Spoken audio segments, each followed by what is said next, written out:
Em 15 de março do ano 44 a.C., na base da Cúria no Teatro de Pompeu, o lendário Caio. Júlio César, ditador de Roma, foi assassinado por um grupo de senadores.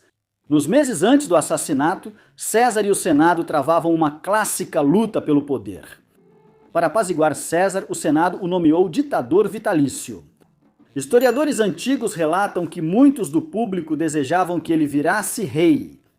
César foi alertado por muitos sobre os idos de março, talvez devesse ter escutado.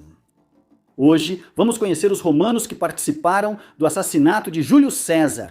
Antes, inscreva-se no Weird History. Depois, deixe um comentário dizendo sobre quais eventos históricos famosos quer ouvir. Calma, não precisa se estressar. Vamos falar sobre César. O mais famoso dos assassinos foi Marcus Junius Brutus, cujo nome foi imortalizado na frase "Até tu, Brutus", que significa "E você também, Brutus?". Não se impressione com a eloquência de César ao ser esfaqueado. Essas palavras foram criadas por William Shakespeare. Para constar, dois historiadores antigos diferentes, Plutarco e Suetônio, relatam que César não disse nada enquanto morria. Até onde se sabe, suas últimas palavras, ditas em latim no início do ataque, foram "Casca, seu canalha, o que você está fazendo?".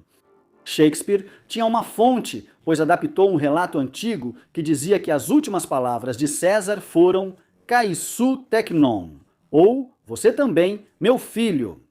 Alguns viram isso como sinal de que Brutus era filho biológico de César, já que sua mãe, Servília, era amante de César. No entanto, os historiadores afirmam que teknon era apenas um termo carinhoso e não deveria ser entendido literalmente. Brutus era, na verdade, um dos protegidos de César, vindo de uma família fortemente anti-tiranos. Isso já explicaria seu envolvimento na conspiração, mas ele também poderia guardar ressentimento de César por escolher Octaviano como filho adotivo e herdeiro. Depois que César se foi, Brutus e seu aliado, Cássio, se viram em conflito com Octaviano e seu aliado, Marco Antônio. Brutus acabou fugindo para a Grécia, onde passou um tempo assistindo a palestras filosóficas, formando um exército e cunhando suas próprias moedas. O conflito final com Octaviano e Marco Antônio aconteceu em 42 a.C. em Filipos. Bruto e Cássio perderam. Após a derrota, Bruto tirou a própria vida, se lançando sobre uma espada. Cássio, que antes apoiava Pompeu, acabou passando a favorecer César. Com o tempo, porém, ele ficou preocupado com a acumulação de poder e o comportamento ditatorial de César. Mas esse não era o único problema dele com César. Cássio também queria o cargo mais alto de Roma. Perdão, César. César, perdão tão humilde quanto aos teus pés. Sentiu-se desprezado porque César não lhe deu comando militar. Na guerra contra os partas, César também tomou posse de alguns leões valiosos que Cássio planejava levar para Roma para os jogos que patrocinava. Como se tudo isso não bastasse, há também sugestões de que César pode ter tido um caso com a esposa de Cássio, Tércia. Talvez por isso, Cássio esfaqueou César na cabeça durante o ataque. Cássio foi derrotado em Filipos. Junto com Bruto, a história registra que, ao ver as forças de Bruto serem superadas, ele mandou que um liberto próximo o decapitasse. Bruto ficou muito abalado. Ele chamou Cássio de o último dos romanos e mandou enterrá-lo na ilha de Tassos, antes de voltar para a batalha e encontrar seu próprio destino. Em Shakespeare, César diz: "Até tu, Bruto", deixando claro seu destinatário. Mas, na realidade, talvez não tenha sido desse modo. Na verdade, havia dois Brutos. Décimo Júnior. Bruto Albino, porém, é o Bruto decididamente menos famoso. Ele foi o braço direito de César na conquista da Gália e virou quase um irmão mais novo para o ditador. Mesmo assim, ele foi um dos mentores da conspiração. Por que Décimo traiu o amigo? Décimo achava que sua lealdade não era devidamente recompensada. A gota d'água pode ter sido quando César indicou que faria de Otaviano e não de Décimo, seu herdeiro. Amigo de confiança de César, Décimo sempre esteve ao seu lado, o que lhe permitiu passar aos conspiradores informações sobre o estado de espírito do ditador. Isso permitiu que ele manipulasse César conforme a vontade dos conspiradores. Décimo foi quem o convenceu a ignorar o aviso e ir à casa do Senado no dia do assassinato. Após o ataque, Décimo acabou fugindo de Roma e se disfarçando de gaulês. Que ousadia desse cara! Porém, seu programa de proteção à testemunha individual não durou muito. Marco Antônio mandou um chefe gaulês cortar a cabeça de Décimo e enviá-la para ele, que a enterrou em Roma. Servilho Casca foi o primeiro homem a apunhalar Júlio César. Segundo o historiador Apiano, Servilho tentou acertar a garganta do ditador, mas errou e acabou atingindo-o no peito. César o afastou e, segundo Plutarco, nesse momento disse suas verdadeiras últimas palavras. Maldito Casca, o que você está fazendo? Ou de forma mais informal, Casca, seu canalha, o que você está fazendo?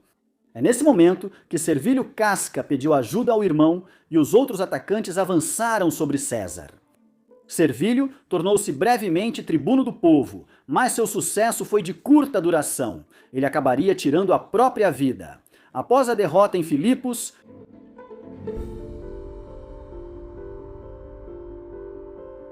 Servilho foi o primeiro a apunhalar César, seu irmão Caio Casca, o segundo.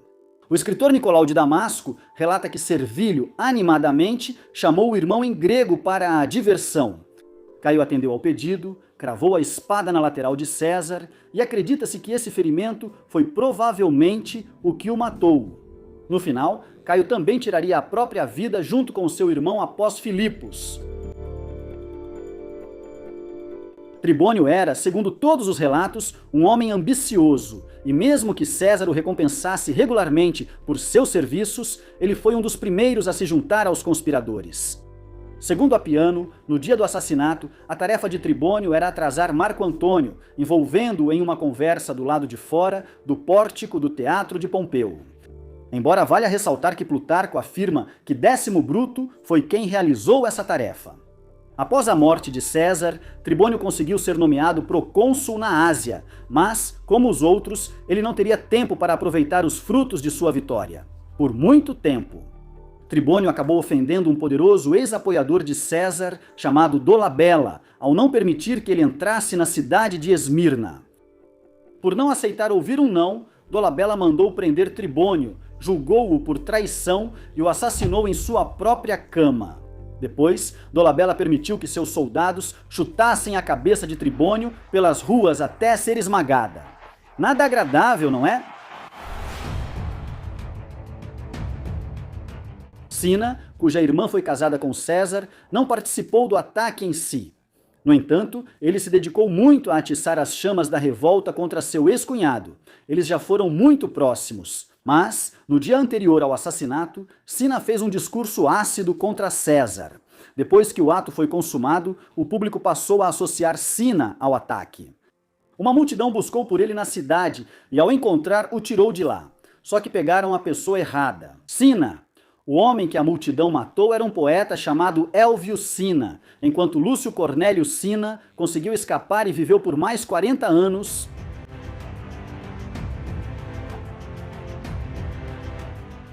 Em 44 a.C., César nomeou Tílio Címboro, governador do Ponto e da Bitínia.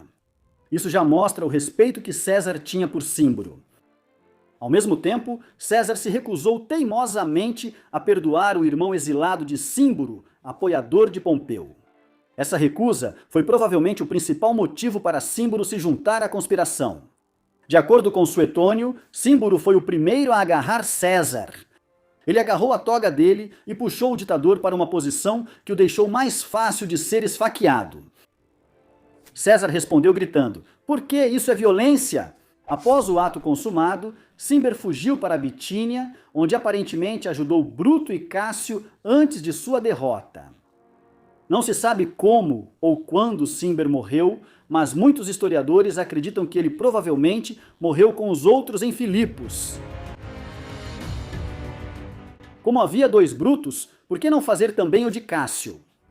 Nós sabemos disso. Parmenino uma vez zombou de Otaviano por ser neto de um padeiro e de um cambista. Em uma carta, ele disse: A refeição da sua mãe veio de uma padaria vulgar de Orícia. Este é um cambista de Nerulum. Amassado e moldado com mãos manchadas de dinheiro sujo, este é possivelmente o mais antigo insulto à mãe já registrado na história. Tendo sobrevivido 13 anos após a morte de César, Parmenino conseguiu fazer seu nome como escritor. Ele escreveu várias peças. Embora nenhuma tenha sobrevivido, os títulos de Taiestes e Bruto ainda são conhecidos. Eventualmente, Parmenino tornou-se aliado de Sexto Pompeu, filho de Pompeu o Grande, um erro que acabaria sendo sua ruína. Em 31 a.C., Sexto foi derrotado na Batalha de Ácio por Otaviano. Parmenino foi executado, tornando-se o último dos assassinos de César a ser eliminado. Galba serviu sob César na Gália Oriental, sendo responsabilizado por quase perder uma legião no inverno de 57 a.C. Esse foi o primeiro de vários conflitos entre César e Galba ao longo dos anos, como a perda de um consulado e uma disputa de dívida. Eventualmente, a rivalidade levou Galba a se juntar à conspiração. Depois que tudo terminou, Galba foi capturado e condenado ao além. Sua família continuaria existindo, porém, e o imperador Galba, que governou por 7 meses entre 68 e 69 d.C., era seu descendente. Pouco se sabe sobre Eliabio, mas Plutarco registra que ele ajudou Bruto a decidir quem incluir na conspiração. Após a partida de César, Eliabio foi legado de Bruto. Ele é mais conhecido pela maneira como morreu. Segundo Apiano, Eliabio literalmente cavou sua própria cova. Segundo o costume romano, ele pegou seu escravo mais fiel pela mão direita, girou-o e lhe concedeu a liberdade. Por fim, deu ao homem liberto uma espada e pediu que cortasse sua garganta. Como escreveu Apiano, sua tenda tornou-se seu túmulo.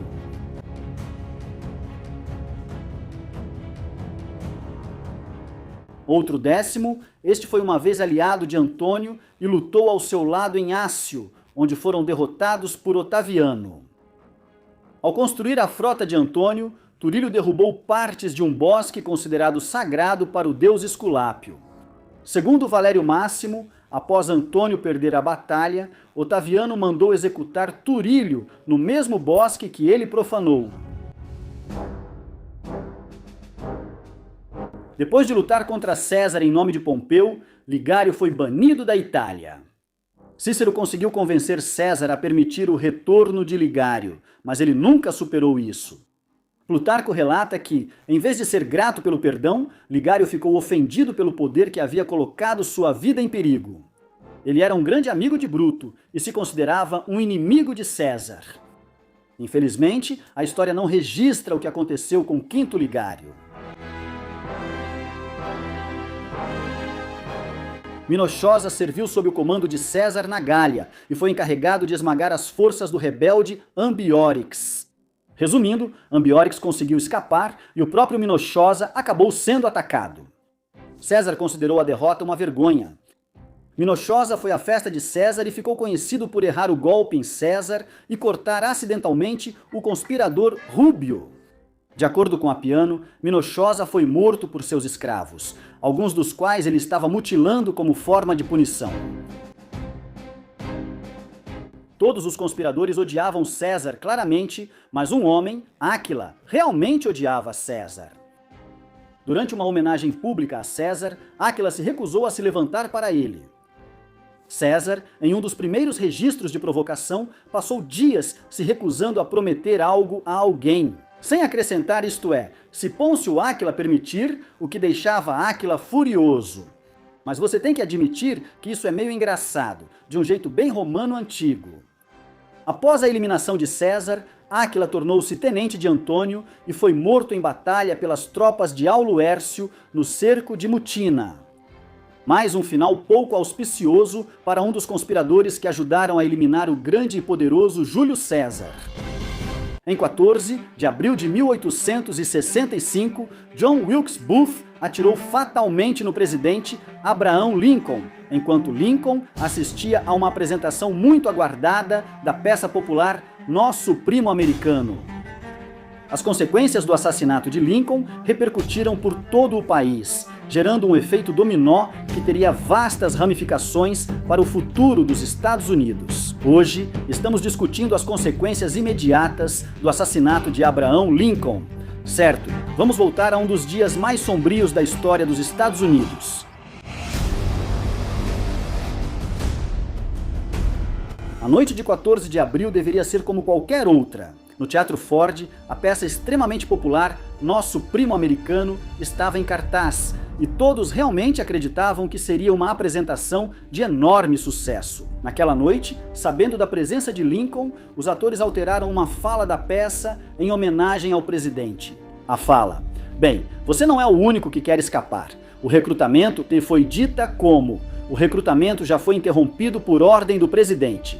Isso foi supostamente muito engraçado e enquanto a plateia explodia em risadas, John Wilkes Booth aproveitou a oportunidade. Booth era ator e conhecia bem a peça. Ele sabia que a piada se aproximava e esperou o momento certo, ciente de que as risadas abafariam o som da pistola Derringer. No momento certo, ele foi até a cabine de Lincoln e atirou. Ele lutou com facas contra Henry Rathbone, oficial do exército que dividia a cabine com o presidente, e ou pulou ou foi jogado para o palco abaixo, quebrando a perna. Quando Booth caiu para sua estreia no palco do Teatro Ford, Booth gritou o lema do estado da Virgínia, Sic Semper Tyrannis, que em latim significa assim sempre aos tiranos, para aqueles que não falam latim. Ele fez uma retirada apressada, tanto quanto possível para alguém com uma perna só. Apesar do membro quebrado, Booth conseguiu escapar e ficar foragido por 12 dias. Membros da 16ª Cavalaria de Nova York perseguiram Booth, finalmente alcançando-o em 26 de abril. A caçada seria uma das maiores da história americana. Booth encontrou-se com o cúmplice David Harrell e depois atravessou o rio Potomac para um território mais favorável. As autoridades os acharam refugiados no celeiro de Richard Garrett, em Bowling Green, Virgínia. Para forçá-lo a sair, os soldados incendiaram o celeiro, que é uma maneira infalível de fazer alguém sair para fora. Um trocadilho intencional. Booth foi forçado a sair ao campo aberto e logo abatido pela cavalaria. Eles ainda esfaquearam o corpo de Booth para garantir que ele estava morto. Os restos de Booth foram levados a Washington, D.C. e mantidos sob forte guarda na sala de jantar de Estado da Casa Branca. Aparentemente, eles estavam preocupados que alguém pudesse roubá-lo ou que ele fosse se transformar em um zumbi.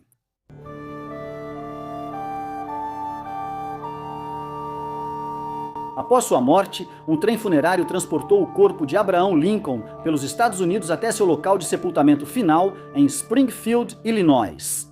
O trem parou em 180 cidades diferentes, como se fosse uma turnê do Van Halen em cada parada. O caixão de Lincoln ficou em uma prefeitura, onde multidões aguardaram horas em filas para homenageá-lo. Lincoln foi sepultado na Páscoa, declarada Dia Nacional de Luto em sua homenagem.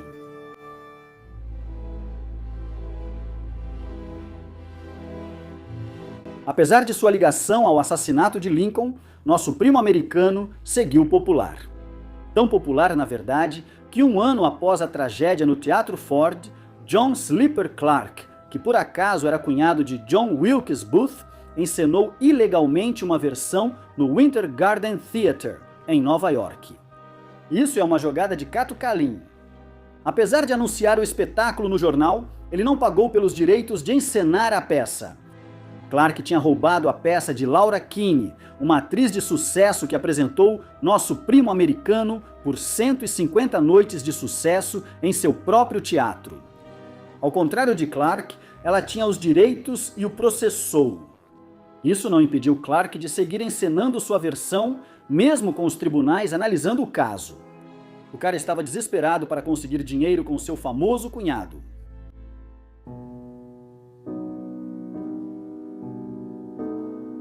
Após o assassinato de Lincoln, seu vice-presidente, Andrew Johnson, teve que preencher o vazio deixado pelo grande homem e era um chapéu de cartola bem grande para preencher. Johnson também discordava da visão de Lincoln para o futuro dos Estados Unidos. Consequentemente, ele fez o possível para vetar algumas das emendas da reconstrução. As 13ª, 14ª e 15ª, emendas mais conhecidas como as Emendas da Reconstrução, surgiram logo após a Guerra Civil. Visando ajudar o país na recuperação, essas emendas se tornariam das mais importantes da história do documento. A 13ª, a emenda, aboliu a escravidão e estabeleceu o fim dessa prática nos Estados Unidos, afirmando: nem a escravidão nem o trabalho forçado, exceto como punição por um crime pelo qual a parte tenha sido devidamente condenada, existirão nos Estados Unidos ou em qualquer lugar sujeito à sua jurisdição. Espera aí, o que foi isso? Exceto essa parte que não parece pertencer a uma lei que proíbe a escravidão, a 14ª emenda concedeu cidadania aos ex-escravos. Ela incluiu duas disposições fundamentais: todas as pessoas nascidas ou naturalizadas nos Estados Unidos e a cláusula: nenhum estado privará alguém de vida, liberdade ou propriedade sem devido processo legal, nem negará igual proteção das leis a quem estiver sob sua jurisdição. Finalmente, a 15ª emenda deu aos americanos negros o direito de votar e impediu qualquer estado de tirar esse direito. O recém-empossado presidente Johnson não demorou a levantar objeções à 14ª emenda. As objeções dele iam de defender que cada estado decidisse quem vota a não querer aprovar uma emenda. Até que os estados confederados voltassem a fazer parte da União, Johnson acabou vetando a 14ª emenda, mas o Congresso derrubou o veto dele e a emenda virou lei. Johnson continuou entrando em conflito com o Congresso até que eles finalmente se cansaram e o impeacharam. Ele ficou a um voto de ser removido do cargo. Não é exatamente uma boa avaliação de desempenho. Eventualmente, os atos de reconstrução de 1867 permitiram que os estados do Sul voltassem a fazer parte dos Estados Unidos, desempenhando um papel fundamental na história do país. Apesar das leis permitirem casamento e posse de propriedades, os anos seguintes trouxeram opressão aos negros americanos. Com a aprovação das leis Jim Crow por alguns estados e governos locais, muitas dessas leis persistiram até a década de 1960. Enquanto isso, o presidente André Johnson cumpriu um único mandato presidencial e entrou para a história por suas manobras políticas ineptas.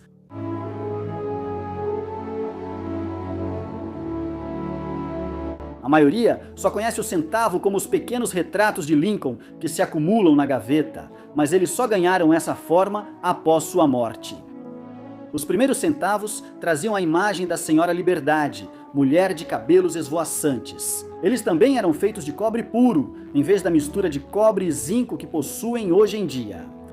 Em 1857, a Casa da Moeda dos Estados Unidos passou a fabricar centavos menores de cobre e níquel. Esses centavos traziam uma águia voando, substituindo a mulher que figurou por quase um século, pois os Estados Unidos eram fascinados por águias. Avançando para 1909, quando Victor David Brenner se tornou designer da Casa da Moeda dos Estados Unidos, Brenner foi um verdadeiro pioneiro quando se tratava de moedas. Ele desenhou a primeira moeda a ter uma pessoa real estampada nela. Brenner decidiu retratar o presidente Lincoln inspirado em uma conversa sobre uma placa de Lincoln com o presidente Theodore Roosevelt. Esse novo centavo mudou tudo.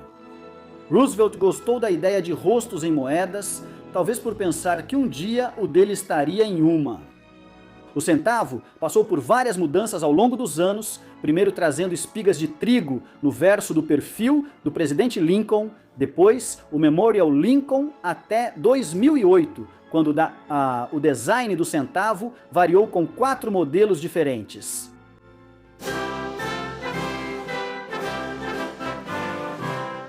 Para muitos, o Dia dos Presidentes é só mais uma segunda-feira, sem correspondência e com bancos fechados. Ninguém se reúne para cantar sobre presidentes ou trocar presentes sob a cerejeira. O feriado originalmente celebrava o aniversário de George Washington. Só foi oficialmente alterado para incluir o grande dia de Lincoln no fim dos anos 1960. Antes desse ano, o feriado era comemorado em 22 de fevereiro. Foi alterado para a terceira segunda-feira de fevereiro, seguindo a lei dos feriados uniformes de segunda-feira de 1968, e passou a homenagear Lincoln, nascido em 12 de fevereiro, e George Washington, nascido em 22 de fevereiro. A tradição continua até hoje, embora 13 estados não celebrem esse feriado, incluindo Flórida, Geórgia, Iowa, Indiana, Kansas, Kentucky, Delaware, Wisconsin, Louisiana, Rhode Island, Carolina do Norte, Novo México e Ohio.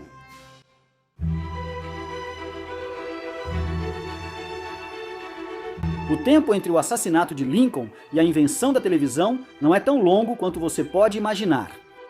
Máquinas de fax já existiam. Durante a Guerra Civil, a Confederação poderia ter enviado sua rendição por fax para Appomattox. Mas ainda não tinham maquincos lá.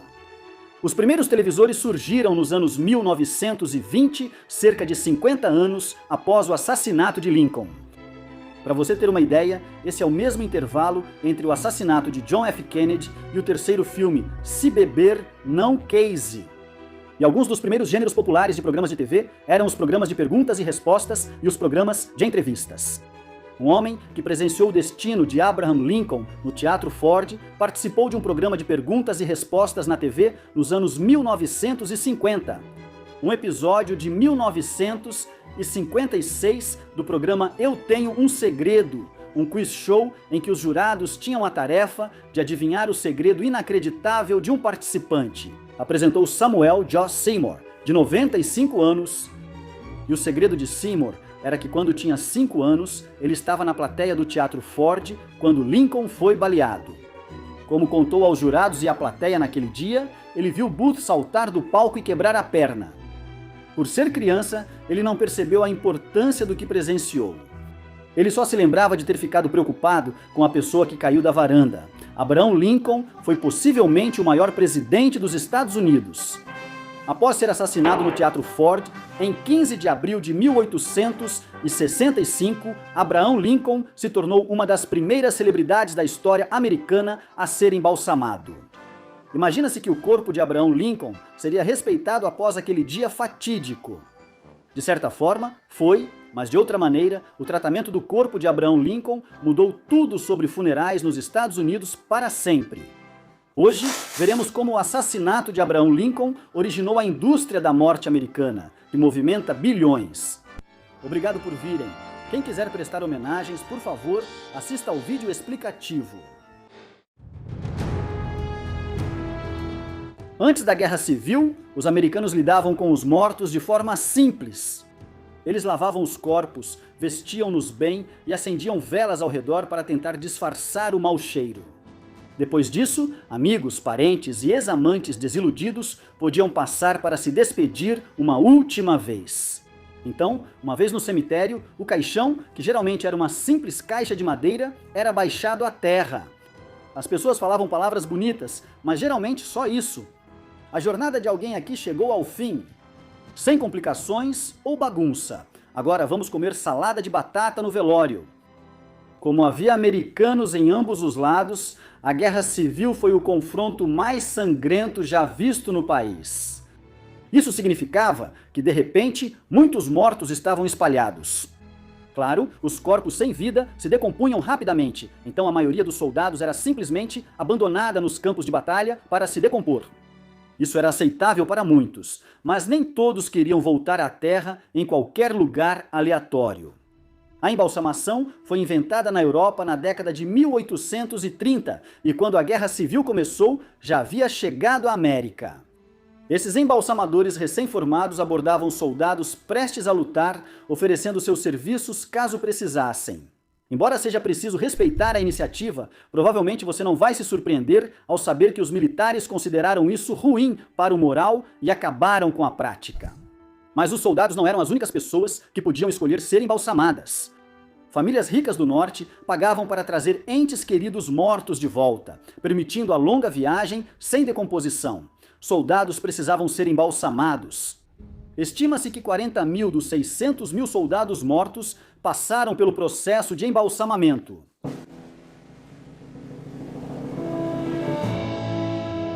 Com o aumento da demanda por embalsamamento, mais homens, praticamente só eles na época, passaram a atuar nesse trabalho. Como em quase toda profissão, nem todo embalsamador era honesto. As famílias estavam tão desesperadas para levar seus entes queridos de volta para casa para serem enterrados que alguns embalsamadores começaram a cobrar preços abusivos. Os militares ofereciam recompensas generosas pelos corpos embalsamados, dólares por soldado e $80 por oficial, o que equivale a cerca de 900 a 2.500 dólares atuais. Sendo assim, não era incomum ver embalsamadores literalmente brigando pelos soldados mortos depois que as batalhas terminavam. Achava que as promoções da Black Friday eram ruins. A situação piorou tanto que o Departamento de Guerra emitiu a Ordem Geral número 39, exigindo licença especial para interagir com esses soldados. Ela definiu o valor dos serviços de embalsamamento. Infelizmente, isso só foi decretado em março de 1865, quando a guerra já estava quase no fim. Assim, embalsamadores inescrupulosos prosperaram durante quase todo o conflito. Mas antes tarde do que nunca,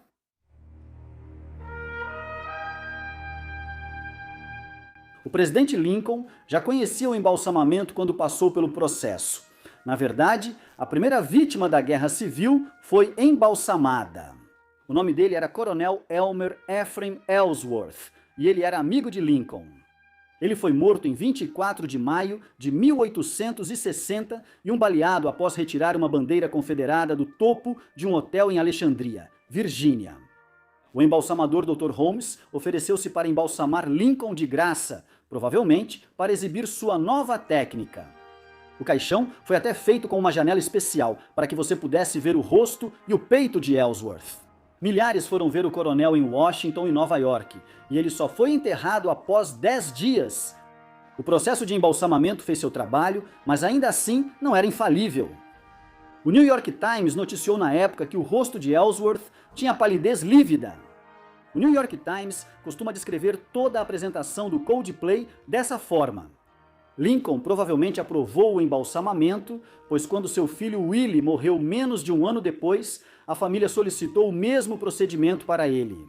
Assim, puderam manter o filho na Casa Branca por mais tempo e viver o luto. Como o embalsamamento era uma ciência tão nova, ainda era bastante rudimentar e não se parecia muito com os procedimentos muito mais complexos pelos quais os corpos passam hoje em dia. Mesmo quando Lincoln passou pelo processo, pouco foi feito. Os doutores Charles Brown e Harry Kettle prepararam o presidente, que, vale lembrar, levou um tiro na nuca. Parecer apresentável, drenaram todo o sangue dele e injetaram um fluido especial de embalsamamento criado por Brown. Curiosamente, o formol ainda não era usado para embalsamamento. Lincoln foi vestido com um terno e deixado apresentável. Cattell até viajou com o cortejo fúnebre do presidente, caso fosse necessário fazer algum retoque durante o longo trajeto até o seu sepultamento. Garantir que Lincoln permanecesse digno era uma prioridade máxima. Lincoln era tão querido que Edwin Stanton, secretário da guerra, decidiu que o povo certamente gostaria de vê-lo uma última vez e prestar homenagens. Sem o embalsamamento, Lincoln teria sucumbido aos elementos em poucos dias. Porém, graças ao processo, pôde ser levado por grande parte do país. Após semanas de viagem, Lincoln embarcou em um trem para iniciar sua turnê de despedida. O trem percorreu mais de 1.600 milhas, parou em 7 estados e fez aparições em 180 cidades e vilarejos. A ideia era recriar, em sentido inverso, a viagem que Lincoln fez para ir de Illinois a Washington, D.C. Quando ele foi eleito presidente, em cada grande cidade, Lincoln era retirado do trem e velado em qualquer prédio importante disponível. O plano ambicioso pressionou muito o novo processo de embalsamamento. Eventualmente, a pressão se tornou demais. Mesmo com as técnicas mais avançadas atuais, seria difícil suportar o que o corpo de Lincoln sofreu. Viajar milhares de quilômetros já é cansativo para os vivos, e Lincoln também enfrentou jornadas turbulentas de carruagem e longas horas exposto ao tempo. Lembre-se, também não havia refrigeração em lugar nenhum. Mesmo com o embalsamador presente, Lincoln começou a se decompor. Quando ele chegou a Manhattan, as pessoas perceberam que o rosto do presidente já não era mais o digno Lincoln, mas sim uma sombra assustadora. A descoloração apareceu e, segundo relatos da época, ele parecia pálido e encolhido. Ainda assim, sem o embalsamamento teria sido muito, muito pior. O New York Times disse que, desde que você não tivesse realmente conhecido Abraham Lincoln quando ele estava vivo, então você teria ficado satisfeito com a aparência dele. Apesar da deterioração, Abraham Lincoln ainda era a pessoa mais bem preservada que muitos já tinham visto. Muitos ficaram impressionados ao saber que Abraham Lincoln já estava morto há dias, mas seguia bem preservado. Muitos se esforçavam para ver o presidente. Elas esperaram horas em filas, sob qualquer clima, apenas para ver Abraham Lincoln e prestar homenagens finais. Alguns até passaram mais de uma vez, e muitos ex-escravizados vieram ver o homem. Embora alguns pudessem estar lá por uma curiosidade mórbida, todos pareciam levar pelo menos uma coisa consigo. No grande além, a embalsamação era vista como o caminho para o futuro. A primeira-dama já havia sofrido muito, perdendo 2 filhos ainda crianças após o assassinato do marido. Ela estava tão devastada pela dor que não saía da cama, nem se sentava por 5 dias. Só conseguiu pedir que embalsamassem o marido. Edwin Stanton, secretário da guerra, ficou responsável pelo funeral. Ele contrariou Mary Todd Lincoln quando ela pediu que o marido fosse levado de volta para Illinois pelo caminho mais direto. Ao invés de um luto pessoal, a comoção pela morte de Lincoln virou pública. Mary achava que seu marido acharia isso impróprio, mas historiadores ainda discutem o que Lincoln realmente pensava. Lincoln acreditava que todos deviam ter acesso aos políticos. Por isso, muitos acham que ele pensaria o mesmo após a morte. Embora a guerra civil possa ter iniciado após o fim do conflito e a menor necessidade de embalsamamento, a ideia poderia ter sumido. Mas Lincoln mudou tudo. Com milhões passando a conhecer o embalsamamento, a indústria funerária se revolucionou e sua popularidade só aumentou. No início quase virou tendência. Se o embalsamamento era bom o suficiente para o presidente, também era bom o suficiente para os membros da sua família. Nada de ficar deitado por dias, cercado por velas para disfarçar o cheiro. Agora, seus entes queridos duravam mais e eventos maiores os homenageavam. Os funerais ficaram mais ornamentados e os velórios ganharam popularidade. Ver seu ente querido se tornou algo normal e até agradável, em vez de algo extremamente mórbido. A embalsamação mudou completamente a forma como as pessoas viam a morte nos tempos modernos. No entanto, a embalsamação pode estar com os dias contados. Produtos químicos usados prejudicam o meio ambiente e as pessoas buscam alternativas mais ecológicas para lidar com a perda de entes queridos. Mas ela ainda não acabou e a tendência que Lincoln iniciou continua forte há mais de 1 século e meio. Isso sim é ser um influenciador. O presidente John F. Kennedy foi assassinado em Dallas, Texas, em 22 de novembro de 1963. A América e o mundo ficaram chocados. As consequências desses eventos teriam implicações políticas, históricas e sociais que ainda são relevantes hoje. Porém, esses tiros fatais foram só o início da história. Hoje, vamos analisar o que ocorreu logo após o assassinato de JFK. Por volta das 12h30, 3 tiros foram disparados contra o Lincoln Continental conversível do presidente.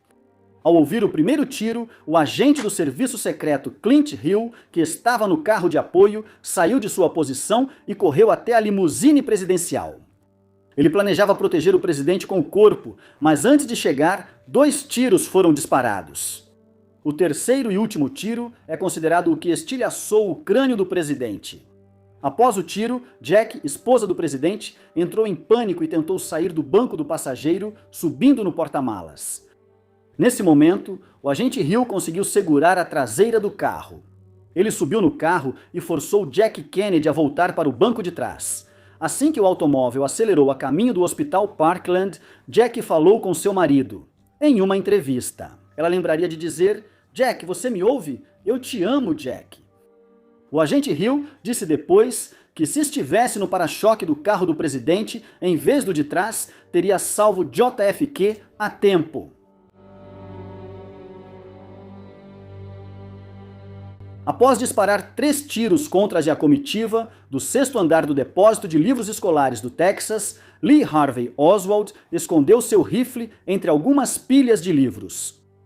Ele desceu por uma escada próxima e 90 segundos depois encontrou seu supervisor e um policial de Dallas no refeitório do 2º andar. Como ainda não havia motivo para suspeitar dele, Oswald foi autorizado a ir embora. 3 minutos após o tiroteio, quando as autoridades isolavam a área, Oswald deixou o prédio. Ele embarcou em um ônibus urbano, mas o caos após o assassinato havia causado trânsito, então ele rapidamente desceu e chamou um táxi. Ele foi até a pensão onde morava, que ficava na região próxima de Oak Cliff.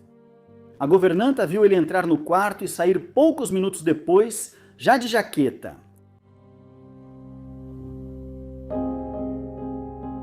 15 minutos depois, Roberto Kennedy, irmão do presidente, almoçava de a milhares de quilômetros, em um subúrbio da Virgínia. Quando o telefone tocou, era o diretor do FBI, J. Edgar Hoover. "Tenho notícias", disse ele sem emoção. "O presidente foi baleado." Bob tentou avaliar a gravidade do ferimento, mas Hoover apenas disse que parecia sério e que avisaria quando soubesse mais, antes de desligar. Às 12h38, a limusine chegou ao Hospital Parkland e o presidente Kennedy foi rapidamente levado à sala de trauma número 1. O chefe residente Ronald James e sua equipe realizaram traqueotomia, massagem cardíaca e aplicaram soro no presidente, mas já era tarde demais. 12 minutos após entrar na sala de trauma, JFK foi declarado morto. O corpo do presidente foi colocado rapidamente em um caixão e levado em uma maca. No entanto, quando Jack e o séquito do presidente tentaram levar o corpo com eles, foram confrontados pelo legista do condado de Dallas, Earl Rose. Rose afirmou que a lei do Texas exigia autópsia no condado do tiroteio, o que era tecnicamente correto. Jack Kennedy, porém, queria ir embora e não sairia sem o corpo do marido. Rose se recusou a ceder e a situação ficou tensa. Segundo relatos, o serviço secreto sacou armas para tirar Rose do caminho. Seja qual for a verdade, o caixão foi levado rapidamente para Love Field, embarcado no Air Force One e retirado da jurisdição. Logo após, à 13h, Oswald saiu da pensão e vagou sem rumo pelo bairro. Às 13h15, ele chegou ao cruzamento das ruas Patton e 10ª, onde encontrou um policial de Dallas, chamado J.D. Tippett. Testemunhas disseram que Oswald conversou com Tippett pela janela do carro. O policial saiu do carro e foi até Oswald, que sacou a arma e atirou 4 vezes em Tippett, incluindo um tiro na cabeça. O que os dois conversaram permanece desconhecido. Tippett havia recebido uma descrição do suspeito do assassinato de Kennedy, mas não há como saber se ele associou a descrição a Oswald. Independentemente da causa, o confronto logo atraiu forte presença policial para a área. Oswald agiu de forma suspeita e chamou a atenção do funcionário de uma loja de sapatos, Johnny Brewer.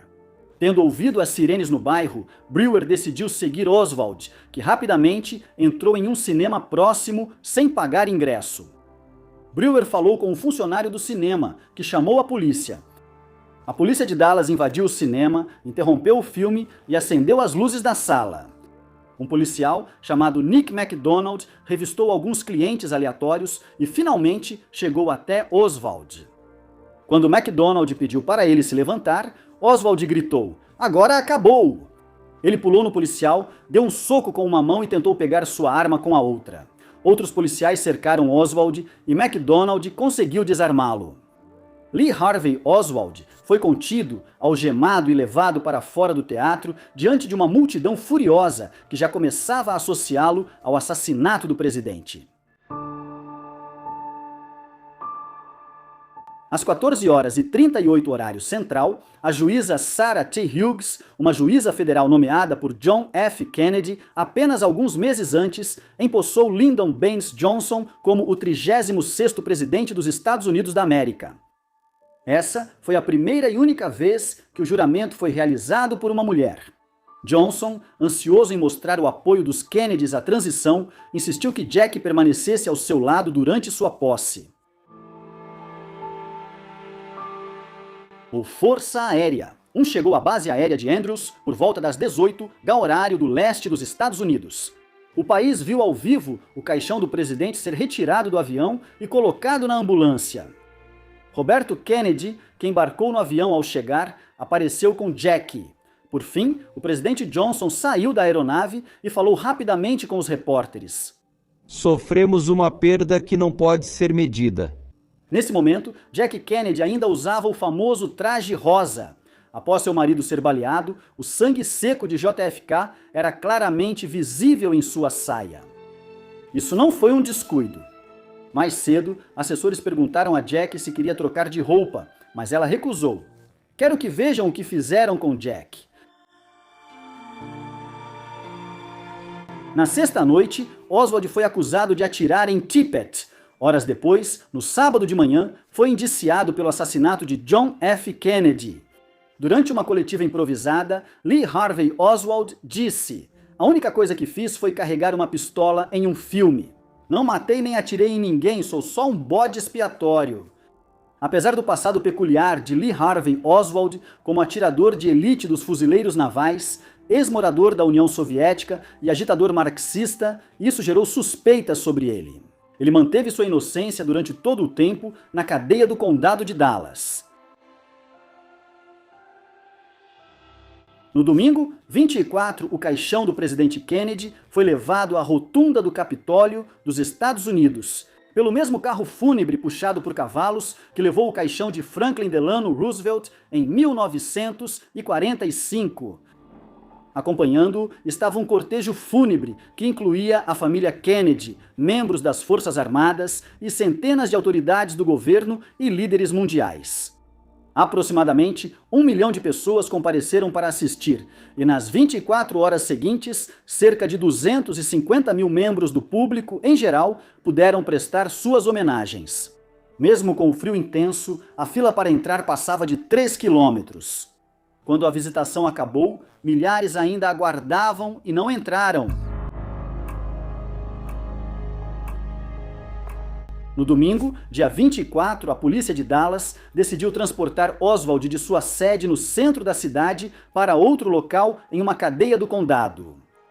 Embora isso tenha sido feito, aparentemente, para a segurança de Oswald, ironicamente, levaria diretamente à sua morte. Enquanto Oswald era levado pelo porão da cadeia, foi baleado por Jack Ruby, dono de boate em Dallas.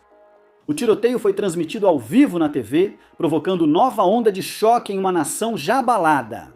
Oswald lutou pela vida por pouco tempo, mas morreu na mesa de cirurgia do Parkland, o mesmo hospital onde Kennedy faleceu dias antes. Embora as alegações de ligações com a máfia e conexões criminosas tenham feito com que o comportamento de Jack Ruby fosse visto com profunda suspeita, também existem explicações menos conspiratórias para suas ações. Muitos pensam que Ruby matou Oswald por impulso, acreditando que assim se tornaria um herói. Defensores da teoria destacam que Ruby estava na vizinhança para enviar dinheiro a uma dançarina que trabalhava para ele. Pelo horário da transferência, ele teria que se coordenar em segundos para alcançar Oswald e atirar. Ruby também deixou seu Dachshund trancado no carro ao fazer a transferência. É difícil explicar por que Ruby levaria seu cachorro e arriscaria perder Oswald enviando a transferência se já planejasse o tiro. No entanto, ninguém sabe ao certo.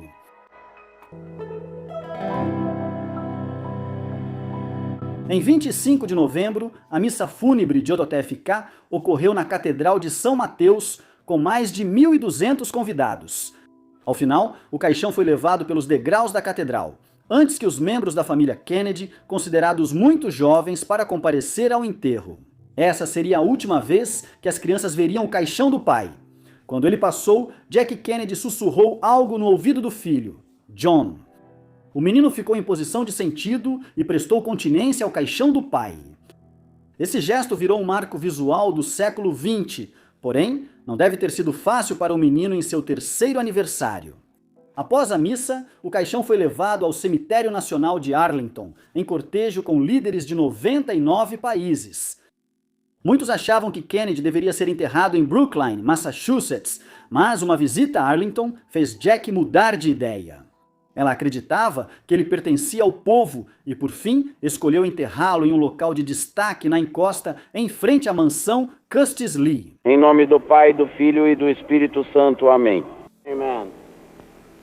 Vamos orar. No funeral, uma chama eterna foi acesa em memória do presidente falecido. No ano seguinte ao sepultamento, estima-se que cerca de 3.000 pessoas por hora visitaram o túmulo. Após 3 anos, mais de 16 milhões já haviam prestado homenagens. Em 23 de maio de 1994, Jack seria enterrada ao lado de seu marido, no mesmo local. Enquanto o funeral de JFK prendia a atenção de toda a nação, o funeral de Lee Harvey Oswald estava sendo rapidamente organizado em Fort Worth, Texas. Em uma breve cerimônia com a presença de sua esposa, 2 filhos pequenos, mãe e irmão, o assassino presidencial foi sepultado no cemitério Rose Hill. O funeral teve muitos repórteres, policiais e agentes federais. Com poucos familiares, repórteres foram chamados a contragosto para carregar o caixão. O descanso de Oswald esteve longe de ser pacífico. Em 1967, sua lápide foi roubada como uma brincadeira e em 1981, seu corpo foi exumado, a pedido de sua ex-esposa para verificar se ele realmente estava lá. Teóricos da conspiração disseram que outra pessoa foi enterrada no túmulo para encobrir o assassinato.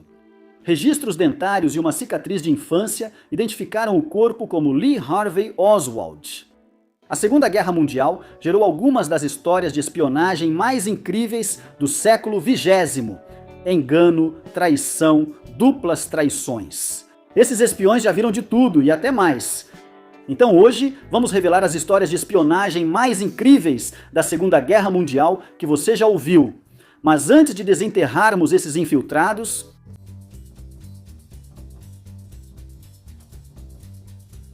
o nome verdadeiro dele pode ter sido Forrest Frederick Edward Yale Thomas, mas você pode chamá-lo de Coelho, Coelho Branco, FFE. Yale Thomas, o agente de espionagem com o codinome Matrix E, geralmente tirava fotos de documentos ultra-secretos atrás das portas das embaixadas nas primeiras horas da manhã. Depois de servir 2 anos na Força Aérea Real do Reino Unido, Yale Thomas decidiu que suas missões não eram perigosas o suficiente e pediu para ser enviado à França ocupada, onde atuaria como elo entre o governo francês no exílio e a resistência. As 2 primeiras missões de Yale Thomas ocorreram sem problemas, mas durante a terceira ele foi traído e capturado pela Gestapo. Nosso herói tentou várias fugas até ser transferido ao campo de concentração de Buchenwald, na Alemanha, onde sobreviveu 8 meses de abusos. Antes de escapar de um grupo de trabalho, Yale Thomas liderou vários prisioneiros de guerra à liberdade nos últimos dias da guerra. Além de ser um dos melhores espiões britânicos, o legado de Yale Thomas foi eternizado na cultura pop. Ian Fleming teria se inspirado nele para criar James Bond.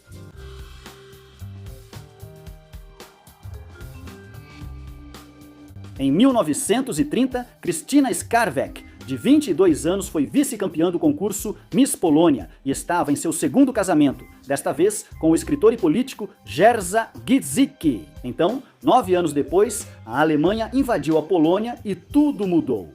O casal foi para Londres, onde Skarwek acabou trabalhando para a inteligência britânica. Depois de estabelecer um sistema de mensageiros da Polônia para a Hungria, a fluente em francês foi para a França em 1944 sob o nome falso de Christine Granville. Sob esse novo nome de guerra, Skarwek se viu envolvida em várias operações de inteligência. Sua missão mais famosa foi em Dina, onde enganou a Gestapo e libertou 2 agentes capturados, mesmo com seu cartaz de procurada pendurado na sede alemã.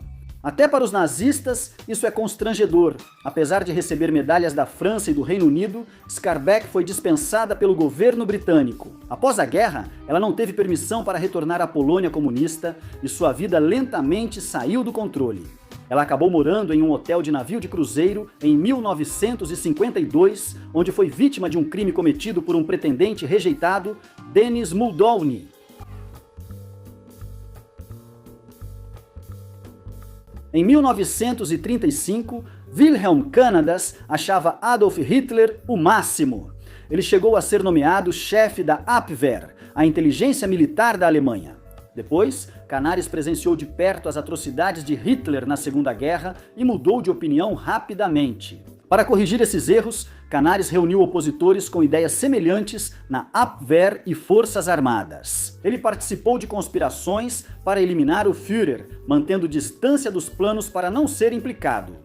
Em 1944, outra conspiração fracassada contra a vida de Hitler aconteceu, e o Führer acabou com a Abwehr completamente. Dessa vez, a sorte de Canaris se esgotou, sendo delatado por outros sob tortura. Canaris foi preso, mas só admitiu culpa em abril de 1945, após a descoberta de seus diários incriminadores. Então, Canaris e seus co-conspiradores foram capturados e enforcados no campo de concentração de Flossenberg em 9 de abril de 1945. Nazistas lendo o diário pessoal de alguém. Há algum limite para o que fariam?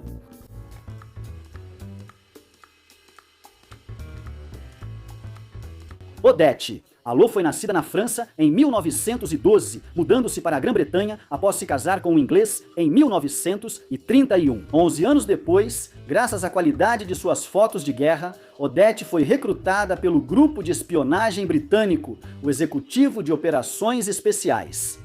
Alô foi presa pela Gestapo em 1943 e foi submetida à tortura na notória prisão de Crème, perto de Paris. Durante vários interrogatórios, Alô se recusou a revelar o paradeiro de outros agentes em campo. Após meses de espancamentos e isolamento, ela ganhou uma viagem com tudo pago para o campo de concentração de Ravensbrück. Alô criou uma história para seus captores, dizendo que seu colega espião, capitão Pedro Churchill, era sobrinho de Winston Churchill e que ela era sua esposa, fazendo dela a cunhada do primeiro-ministro inglês. O oficial da SS Fritz Zurich, que comandava o campo, acreditou totalmente na história e viu ali a chance de deixar o partido nazista. Ele levou Allos pessoalmente até as linhas americanas para deixá-la e se render, esperando que o status dela o salvasse das consequências de suas ações. Não salvou. Allos testemunhou contra Zurich e todos que infernizaram sua vida em Ravensbrück. Ela foi a primeira mulher a receber a Cruz George. Por atos de maior heroísmo ou de coragem mais notável em circunstâncias de extremo perigo.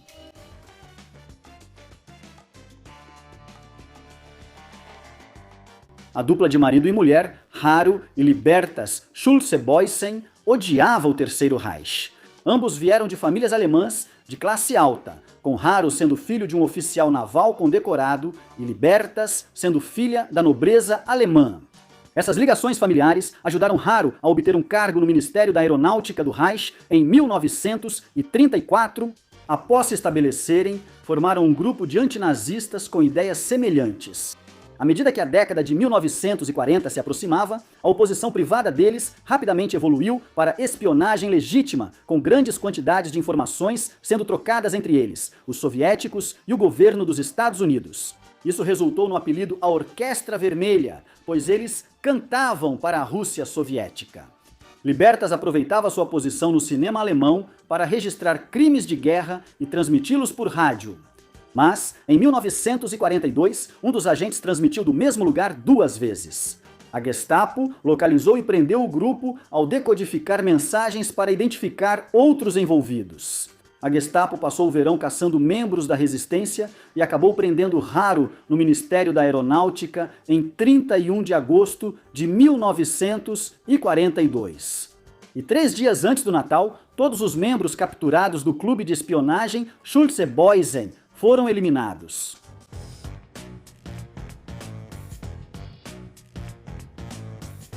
Além de inspirar o vencedor de melhor filme, o Projeto Manhattan deixou muita gente nervosa em 1944. Foi isso que deu início à Operação Pega, a tentativa do Reich de descobrir tudo o que pudesse sobre o progresso do projeto. O plano era simples: usar um submarino para desembarcar os espiões Eric Kimpel e William Kolpash, perto da cidade americana de Hancock, no Maine. Dissemos simples, queríamos dizer bem estranho. Após desembarcarem na Nevada, Maine, os espiões chegaram a Nova York em 2 dias, o que é impressionante. Eles receberam $10 mil para a missão, o que equivale a cerca de 650 mil mangos hoje em dia. Assim, eles alugaram um estúdio em Manhattan, provavelmente sem espaço para armazenamento.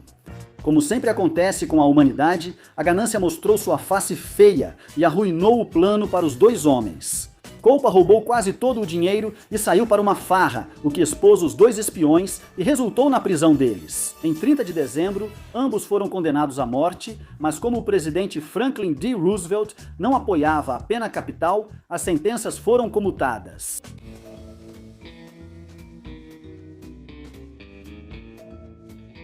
Morris Moberg foi jogador e treinador de beisebol de 1923 a 1939. Além de ser um atleta, Berg era altamente inteligente e multilingüe, acompanhando equipes e jogadores ao Japão para uma turnê e um jogo de exibição. Em uma viagem de 1934, Berg filmou Tóquio e seu porto de um terraço. Quando a Segunda Guerra Mundial começou, Berg já era formado em Direito e atuava em contra-inteligência, fornecendo filmagens de Tóquio ao exército dos Estados Unidos para o ataque do Little de 1942, mas não aquele dos animais falantes. Berg foi lançado de paraquedas na Iugoslávia para tentar impedir o avanço alemão no desenvolvimento de armas atômicas.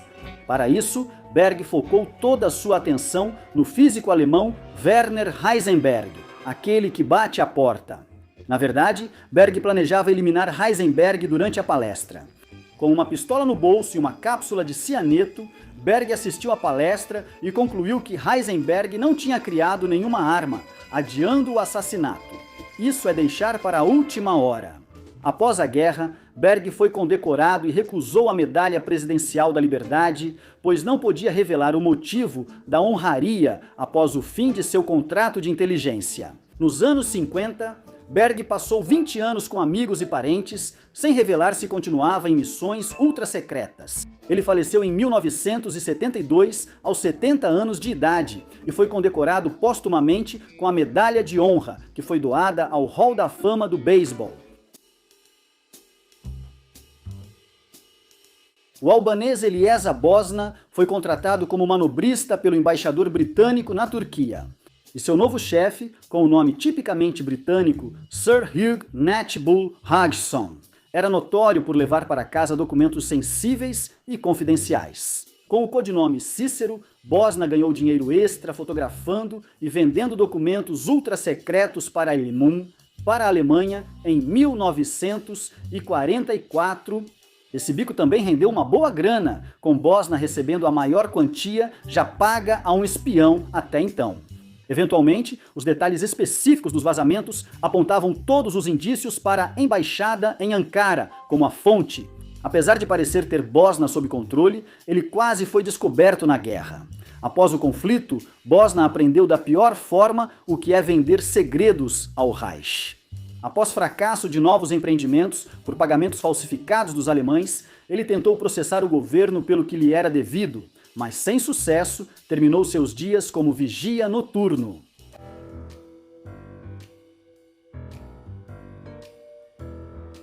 Harold Cole, de Londres, teve uma carreira marcada por altos e baixos. Iniciou como vilão, virou herói e terminou novamente como vilão. Parece uma citação de um filme do Batman. Cole, ex-presidiário, se alistou no exército britânico após ser libertado. Ironia. Para completar a ironia, Cole se viu novamente prisioneiro após ser capturado durante a invasão alemã da França em 1940. Ele fugiu do cativeiro, escondeu-se em Marsella e ajudou companheiros do exército, criando rotas de fuga com a resistência francesa. Com a ajuda de Cole, várias pessoas conseguiram escapar da França ocupada em busca de uma vida melhor. Ponto para Cole. Cole foi capturado novamente, mas agora a Gestapo o convenceu a virar informante. Deixando de atuar pela resistência francesa e passando a agir contra ela, 50 combatentes capturados foram executados pelos alemães. Ok, acho que temos que tirar esse ponto dele. Após a guerra, os britânicos e franceses ficaram compreensivelmente irritados com Cole e começaram a caçá-lo. Ele foi capturado e colocado em uma prisão da OTAN em Paris, apenas para escapar novamente em novembro de 1945. A polícia francesa acabou encontrando-o em 8 de janeiro de 1946 e o eliminou. Agora ele descansa em uma cova rasa, sem identificação. A guerra é um verdadeiro inferno, até para espiões como nós. Theodore Roosevelt, o 26º presidente dos Estados Unidos, cumpriu seus mandatos de 1901 a 1909, mas não achou que 2 mandatos fossem suficientes para o velho. Teddy Roosevelt se candidataria novamente em 1912, desta vez, pelo terceiro partido, o Bull Moose. Infelizmente para Ted, durante uma de suas paradas de campanha no meio oeste, alguém tinha um plano diferente. Um atirador solitário tentou assassinar o velho Teddy Bear. Hoje vamos falar sobre quando Teddy Roosevelt foi baleado e mesmo assim fez um discurso de 84 minutos. Pouco depois das 20h14 de outubro de 1912, Teddy Roosevelt saiu do Hotel Gilpatrick em Milwaukee, Wisconsin. Roosevelt tinha uma agenda de campanha cheia, com discursos marcados em 3 estados do meio oeste.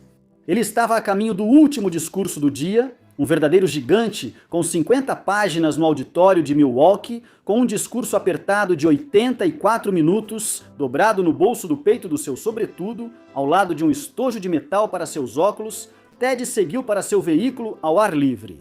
Algo que levaria muitos presidentes para perceber que não era seguro para a passagem presidencial. Em pé em seu carro, Ted acenou para seus apoiadores. Infelizmente, Ted avaliou mal o ambiente enquanto via uma multidão de grandes superfãs de Roosevelt. Uma pessoa tinha planos diferentes. Foi então que um único tiro ecoou. O tiro assustou a multidão. O aspirante a assassino de Roosevelt era um imigrante da Baviera chamado João Fleming Schrank, ex-dono de bar. Schrank estava a apenas 1,20 metro de Roosevelt quando atirou seu revólver calibre 38 contra o cavaleiro rústico. Roosevelt supostamente ignorou essa bala no corpo como se fosse uma mosca. Seus joelhos cederam com o tiro, mas logo voltou a cumprimentar de chapéu os apoiadores ao redor, que não tentaram matá-lo. Quando Henry Cochams perguntou se ele tinha levado um tiro recentemente, Roosevelt respondeu: "Ele me acertou de raspão." Harry acertou de raspão. Presumimos que seja acertar, pois Ted foi baleado. Levou apenas alguns instantes após Schrank disparar sua pistola para que ele fosse detido. O taquígrafo de Roosevelt, ex-jogador de futebol americano Albert E. Martin, e seu antigo colega dos Rough Riders, A.O. Gerard, reagiram rapidamente e avançaram contra o homem que tentou assassiná-lo.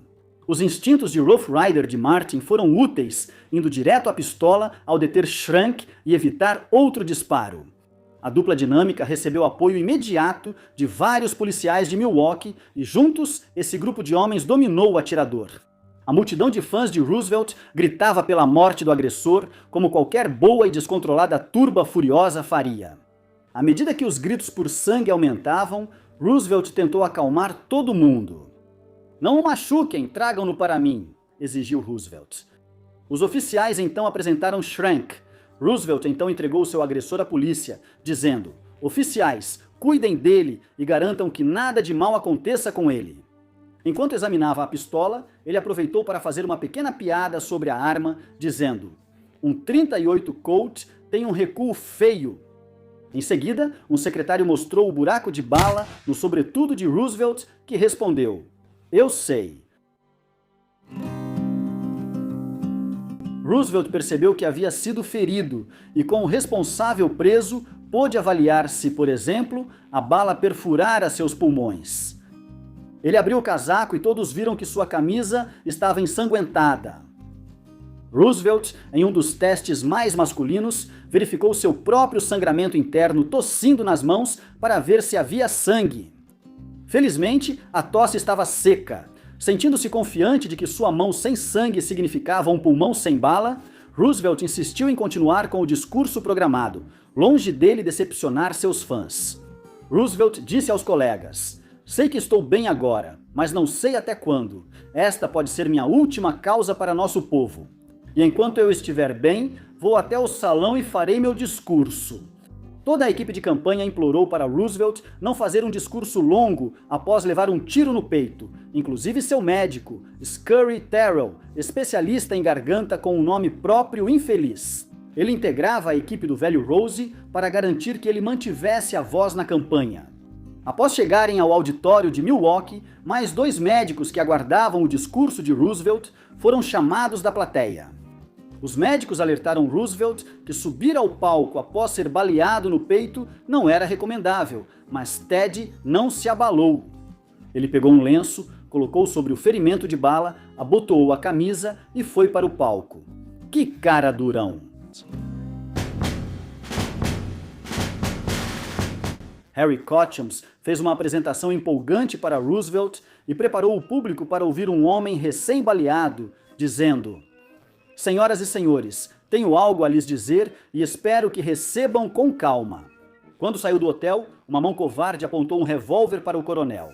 "E ele vai falar com vocês, mesmo com uma bala alojada em seu peito."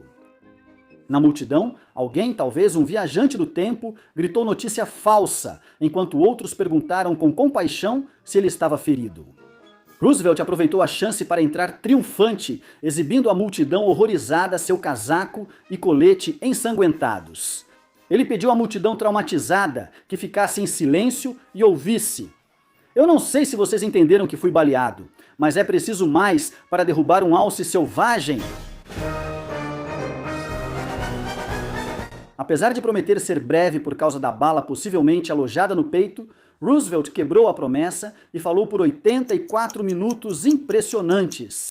Ele reconheceu a duração do discurso, ao mesmo tempo em que lembrou à multidão que esse discurso tão longo, ao qual eles foram submetidos, também salvou sua vida, dizendo: "Felizmente, eu tinha meu manuscrito. Então vejam, eu ia fazer um discurso longo. E amigos, aqui está a bala. Foi por onde ela passou e provavelmente impediu que atingisse meu coração.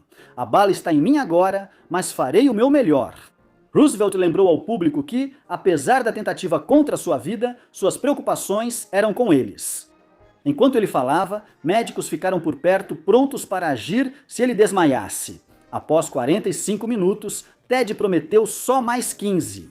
Enquanto bebia água, os médicos pediram que parasse de falar. Talvez pelas sérias consequências médicas ou pelo discurso extenso, Ted respondeu: "Está ficando cada vez melhor com o tempo." Sem fôlego e tendo dificuldade para ficar em pé, a cor sumiu de seu rosto, levando alguém da plateia a sugerir que ele se sentasse um minuto. Ele respondeu: "Agradeço, senhora, mas não me incomodo nem um pouco." A história não informa se a mulher que falou se impressionou com Roosevelt ou se ficou magoada por ele não seguir seu conselho. Lendo seu discurso, ele deixava cada página cair, mostrando os buracos de bala nelas. Quem estava bem acomodado na frente e quisesse gritar sugestões ou reclamações,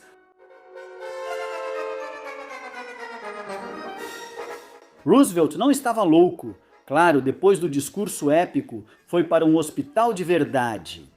No Hospital de Emergência Johnston, em Milwaukee, os médicos descobriram que, mesmo coberto com um lenço, Ted completou os 84 minutos de discurso. Com um buraco no peito do tamanho de uma moeda de 10 centavos, seu ferimento foi limpo e enfaixado 2 vezes antes de ser levado para a cirurgia.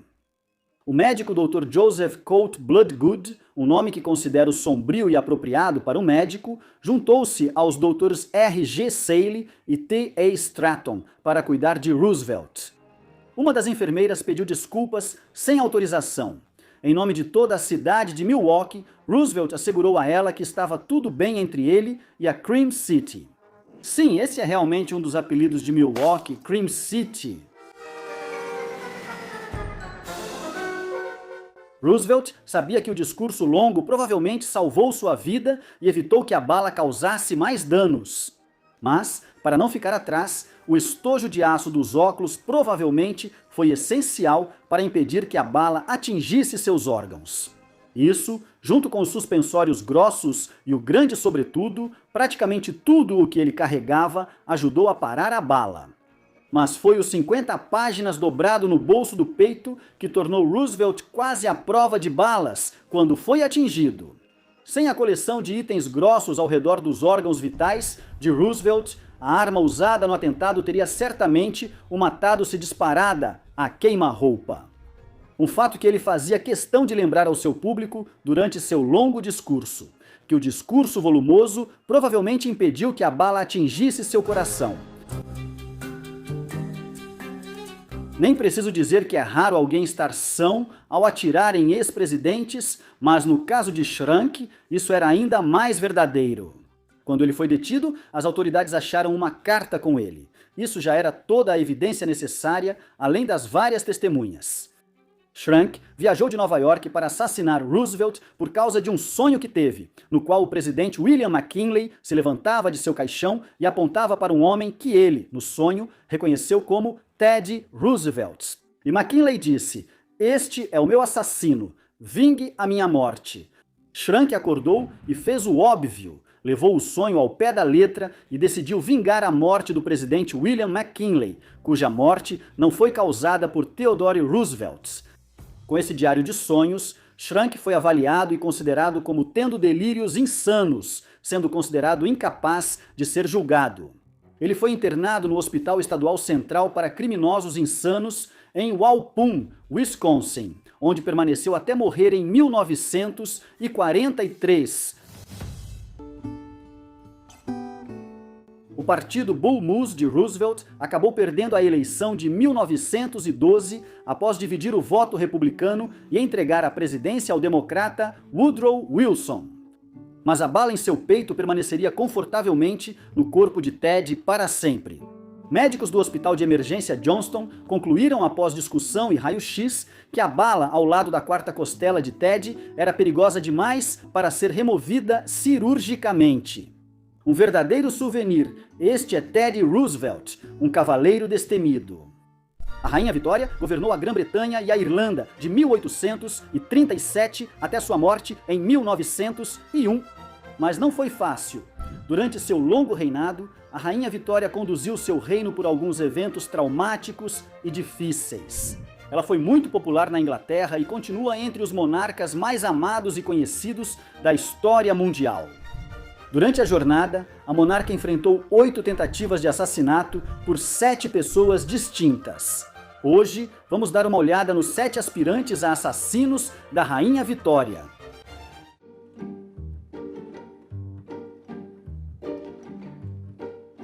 O primeiro assassino foi Edward Oxford, de 18 anos, provavelmente, com o nome mais inglês possível.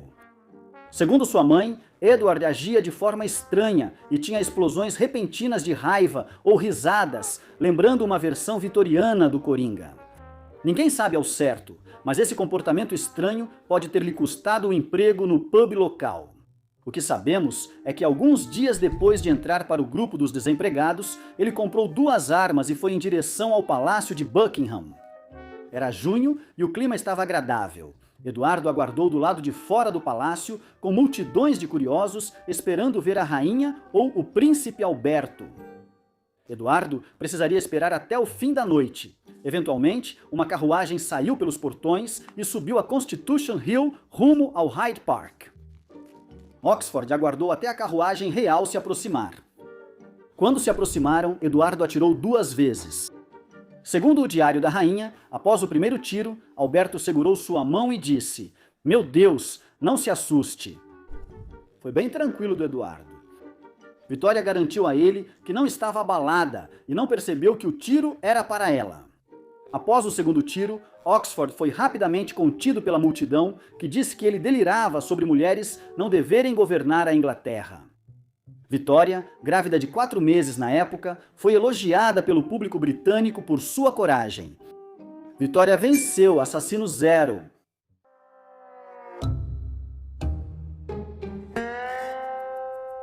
Após sobreviver à primeira tentativa de assassinato, a Rainha Vitória provavelmente acreditava que isso não se repetiria, mas ocorreu 2 anos depois. Desta vez, o aspirante a assassino foi John Francis, um marceneiro e ex-ator com antecedentes criminais por roubo. Talvez inspirado pelo sucesso de Eduardo Oxford em quase atingir Vitória, Francis adotou a mesma tática e tentou atirar nela em sua carruagem fora do Palácio de Buckingham. Na verdade, John Francis achou o plano tão bom que tentou 2 vezes no mesmo fim de semana. Primeiro, em 29 de maio, ele tentou atirar na rainha na Constitution Hill, mas falhou e fugiu. O primeiro-ministro Robert Peel, que parecia um Sherlock Holmes, armou uma armadilha para o vilão e prometeu capturá-lo. Rainha Vitória se ofereceu como isca viva. A rainha retornou à carruagem no dia seguinte para outra viagem por Constitution Hill. Mas, graças a Peel, agora a multidão estava cheia de policiais à paisana. Francis foi rapidamente detido ao sacar sua arma. Depois, descobriram que ela não estava carregada, mas mesmo assim foi acusado de traição e condenado à morte. No entanto, a história tem algo parecido com um final feliz. Enquanto Francis esperava a execução, Vitória e Alberto discutiram bastante e optaram por ter piedade do aspirante a assassino. Vitória pessoalmente comutou sua sentença de morte. Ele foi banido do reino para sempre e cumpriu 7 anos de trabalhos forçados na Austrália. Vitória com 2 pontos contra 3 assassinos 0.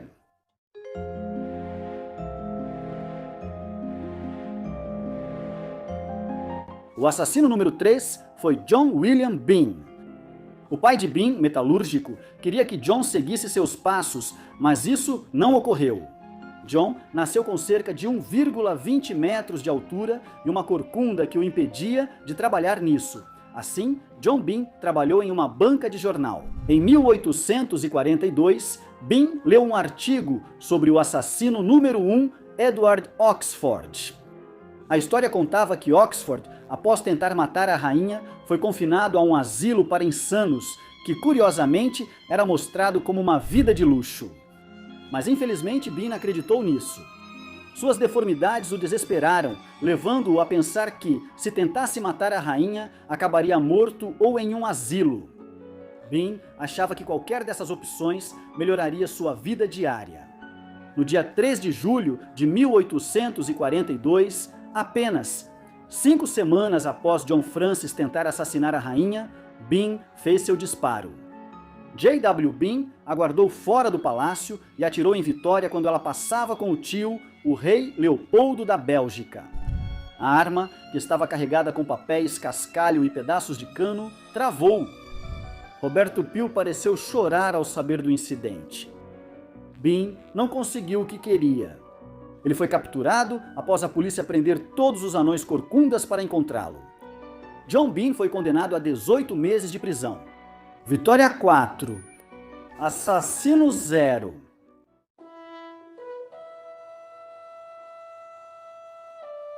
Sobreviver a 4 tentativas de assassinato em 2 anos já é muito. Felizmente para Vitória, levariam 7 anos até que alguém tentasse de novo, e esse alguém foi William Hamilton. Hamilton, aos 23 anos, era um trabalhador rural irlandês órfão que se mudou para Londres após a praga da batata devastar a Irlanda. Ele veio para a Inglaterra passando por Paris, onde testemunhou em primeira mão a Revolução Francesa de 1848. Em 1849, ele estava desempregado e constantemente entrando e saindo da prisão.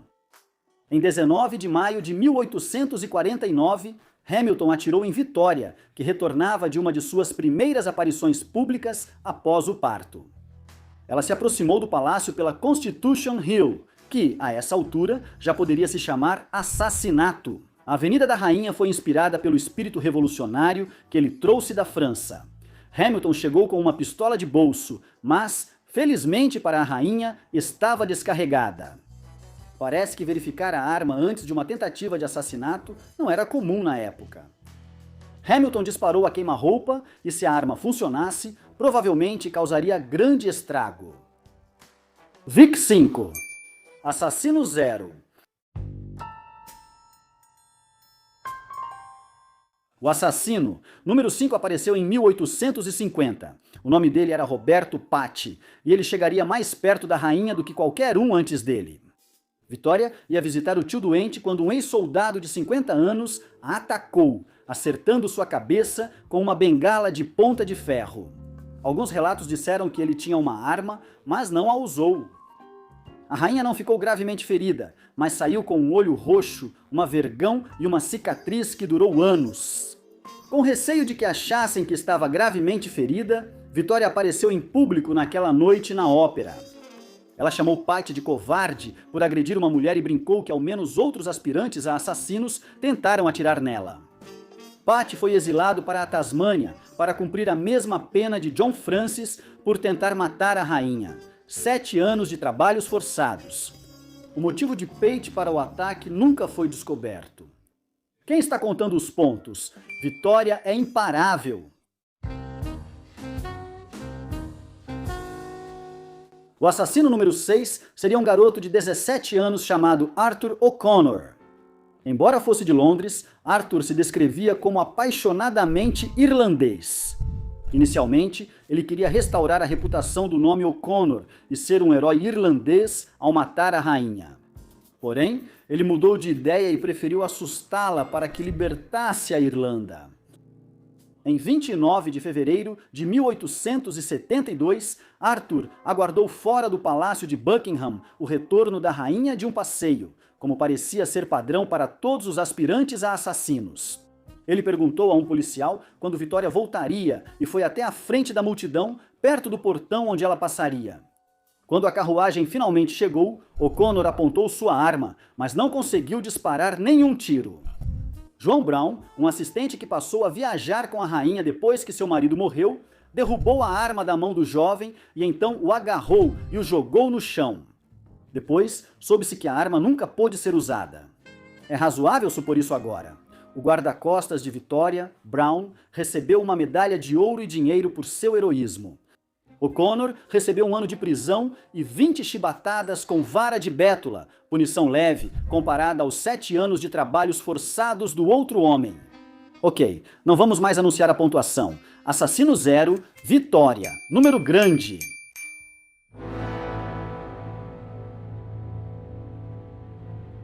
Roderick MacLean, radical irlandês, foi o 7º e último a tentar assassinar a rainha Vitória. Naquele período, a coroa sofria forte pressão da Irlanda e de nacionalistas irlandeses por independência, o que levou MacLean a odiar a rainha. No entanto, MacLean também tinha outros problemas. Ele já havia estado em um asilo para insanos, onde foi diagnosticado com mania homicida. E uma versão bizarra ao número 4, ouvimos isso onde a história meio que pega. Não gostamos do número 1, é o número mais solitário. Seja qual for o motivo, MacLean apareceu do lado de fora da estação Windsor em 2 de março de 1882. Quando a rainha saiu da estação de trem, MacLean atirou. Sem surpresa, ele errou totalmente e a rainha saiu ilesa. 2 espectadores desarmaram MacLean e foram agradecidos por Vitória ali mesmo. Sem dinheiro ou medalha de ouro? Que mesquinharia! O quê? Acabou?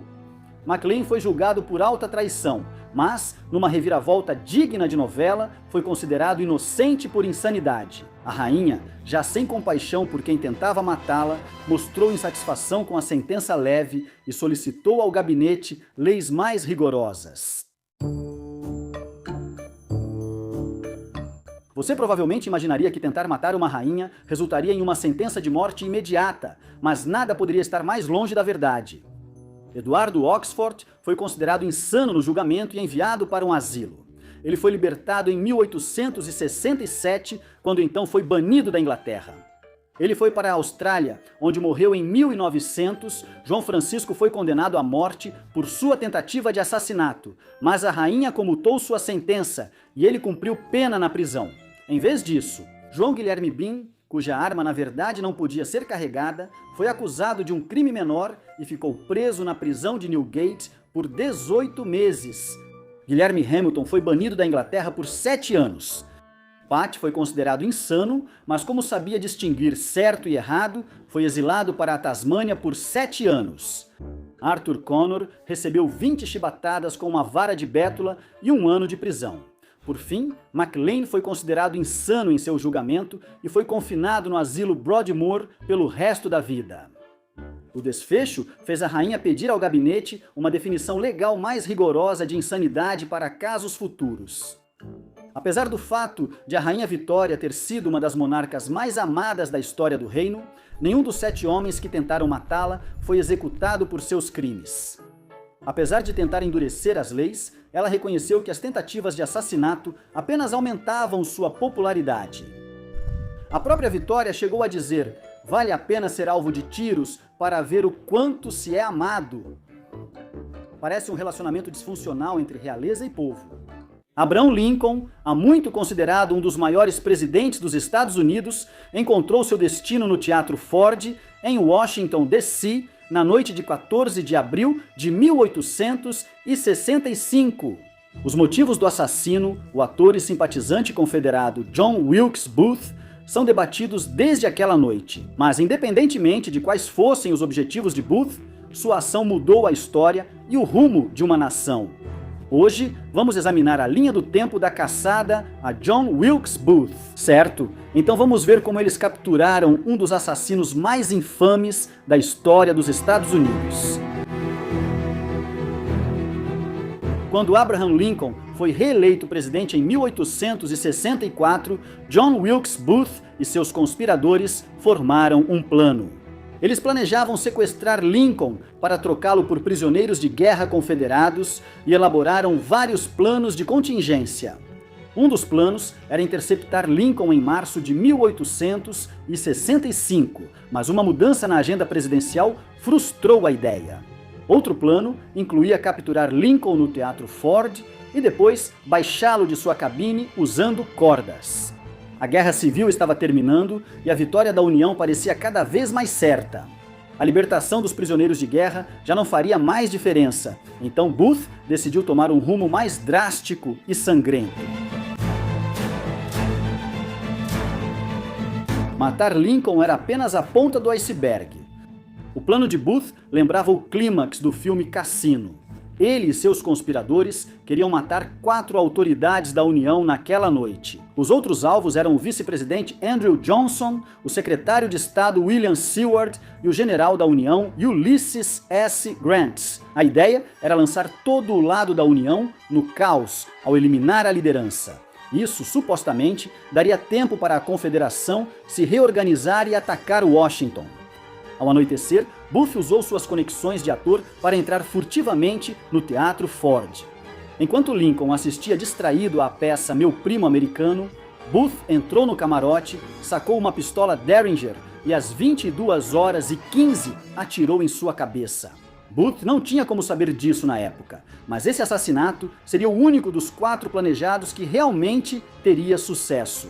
Após disparar o tiro fatal, Booth correu entre as testemunhas e tentou saltar para o palco. Henry Rathbone, oficial do exército, tentou impedi-lo, mas Booth o esfaqueou no ombro. Em seguida, Booth pulou no palco, caiu mal e quebrou a perna. O público ficou sentado, confuso.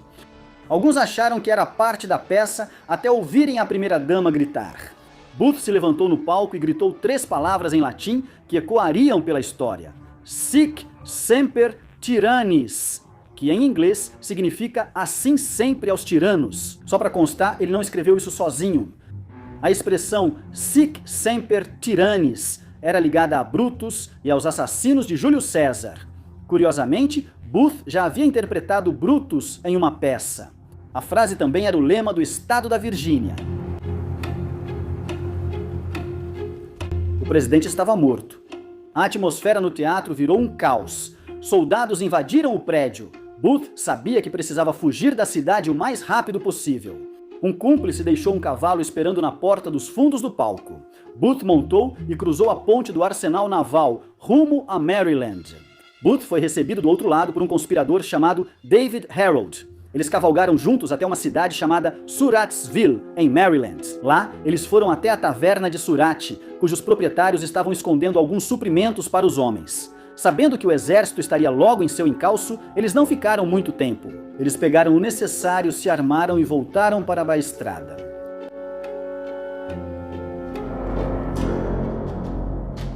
Às 4 da manhã do dia 15 de abril, Booth e Harold chegaram em Maryland, na casa do Dr. Samuel Mudd.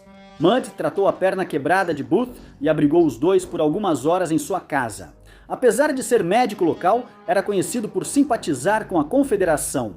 Não está claro se ele conhecia Booth e Harold ou se sabia o que eles tinham feito. Mais tarde, ele negaria qualquer conhecimento da conspiração, mas isso não adiantou muito. Eles o mandaram para a prisão de qualquer forma. De qualquer forma, assim que estava forte o suficiente, Booth e seu parceiro pegaram a estrada novamente. Eles se perderam em um pântano e pagaram um fazendeiro para ajudá-los a achar Rich Hill, casa do simpatizante confederado Samuel Cox. Devido à perna de Booth, ambos chegaram só a 1 hora do dia seguinte. Samuel Cox até simpatizava com a causa de Booth e Harold, mas sabia bem o perigo que eles representavam para si. Mais de 1000 soldados da União foram mobilizados para buscar Booth, e a recompensa pelos conspiradores já chegava a $100 mil, cerca de 1,5 milhão hoje. Se Cox fosse pego ajudando os fugitivos, as consequências seriam severas. Por isso, ele enviou Booth e Harold para um matagal de pinheiros na divisa de sua propriedade. Isso permitiria que esperassem para cruzar o rio Potomac até a Virgínia e daria a Cox motivo para negar envolvimento. Se fossem pegos, Booth, por sua vez, ficou furioso porque Cox não os deixou entrar na casa. Mesmo assim, eles permaneceram no matagal e tentaram se adaptar. Booth e Harold passaram 4 dias no matagal de pinheiros. Às vezes, Thomas Jones, amigo de Cox, levava comida, bebida e jornais. Assim, Booth descobriu pela primeira vez que era visto quase universalmente como vilão e covarde. Achando seu ato heróico, ficou realmente chocado. Em seu diário, Booth se comparou a figuras como William Tell e Marcus Junius Brutus, questionando por que era visto como assassino comum enquanto eles eram considerados heróis. Não se sabe quando Booth iniciou o diário, mas ele é o único registro dos pensamentos de Booth nesse período. É desse diário que temos essas informações. Em 18 de abril, uma coluna da União passou a menos de 200 metros do bosque de pinheiros. Com receio de que seus cavalos os denunciassem, Harold resolveu silenciar os animais.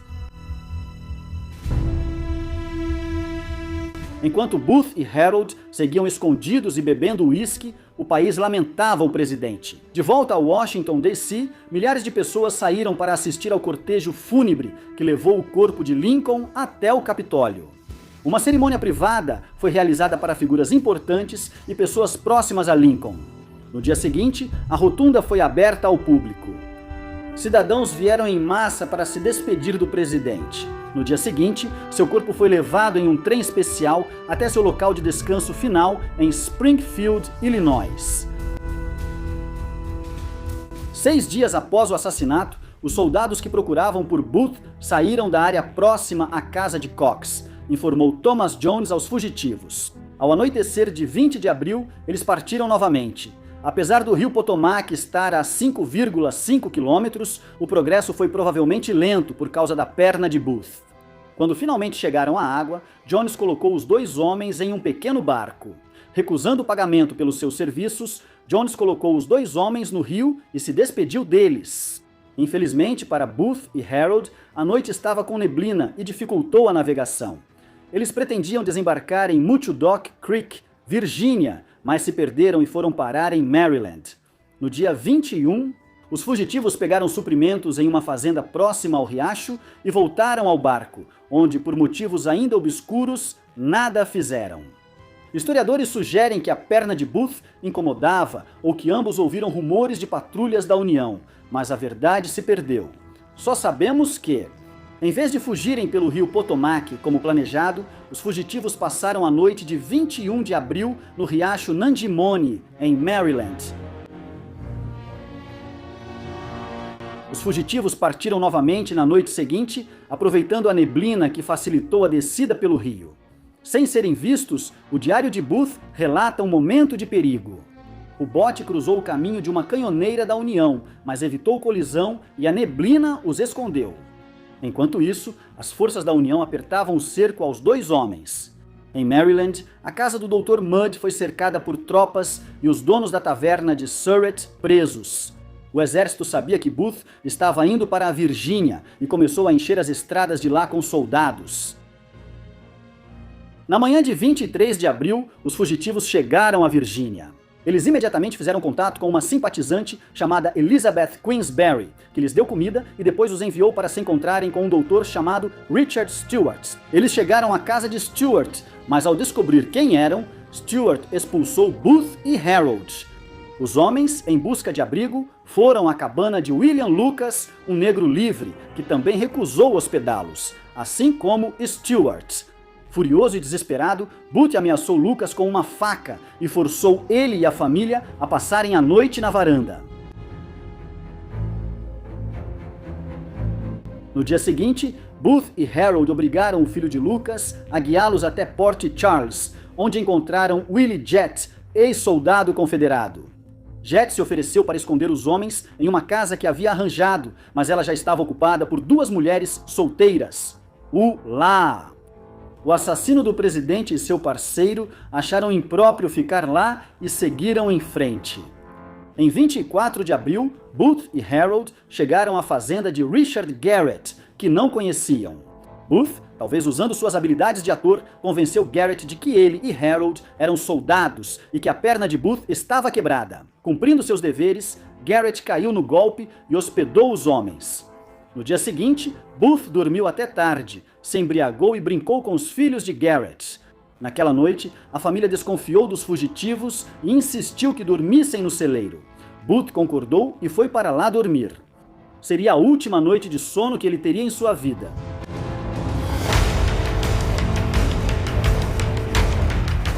Enquanto Booth e Harold dormiam, tropas da União se aproximaram. Willie Jett, soldado confederado que tentou ajudá-los, informou às autoridades sobre o paradeiro dos fugitivos por volta das 2h30 da manhã. Em 26 de abril, Booth foi acordado pelo som de cavalos se aproximando do celeiro. Era a cavalaria. Ele acordou Harold e ambos tentaram fugir. O que eles não sabiam era que pouco após irem dormir, os Garretts, com medo de que os fugitivos roubassem seus cavalos, os trancaram no celeiro. Eles estavam presos. As forças da União cercaram o celeiro e receberam ordens do secretário de guerra Edwin Stanton para capturar Booth vivo, criando um impasse. Harold implorou a Booth para se render. Booth concordou e deixou Harold ir, mas tinha outros planos para si. Enquanto o impasse se prolongava, os soldados da União começaram a cercar o celeiro com gravetos. Booth percebeu que eles estavam falando sério e que seu tempo estava se esgotando. Ele tentou evitar o destino desafiando o comandante da União a um duelo por sua liberdade, mas os soldados recusaram. Os gravetos foram incendiados e o celeiro pegou fogo. Booth fugiu e logo foi baleado pelo soldado Boston Corbett. Nos últimos momentos, pediu a um soldado que erguesse sua mão para vê-la. Os soldados atenderam, e enquanto olhava para sua mão, Booth pronunciou suas últimas palavras. Inútil, inútil. Então, às 7h15 da manhã, John Wilkes Booth deixou este mundo mortal. Quem é mais desprezado do que John Wilkes Booth? Qual assassino de 3 nomes entra na sua lista? Conte pra gente nos comentários abaixo. Confira também outros vídeos da nossa história estranha.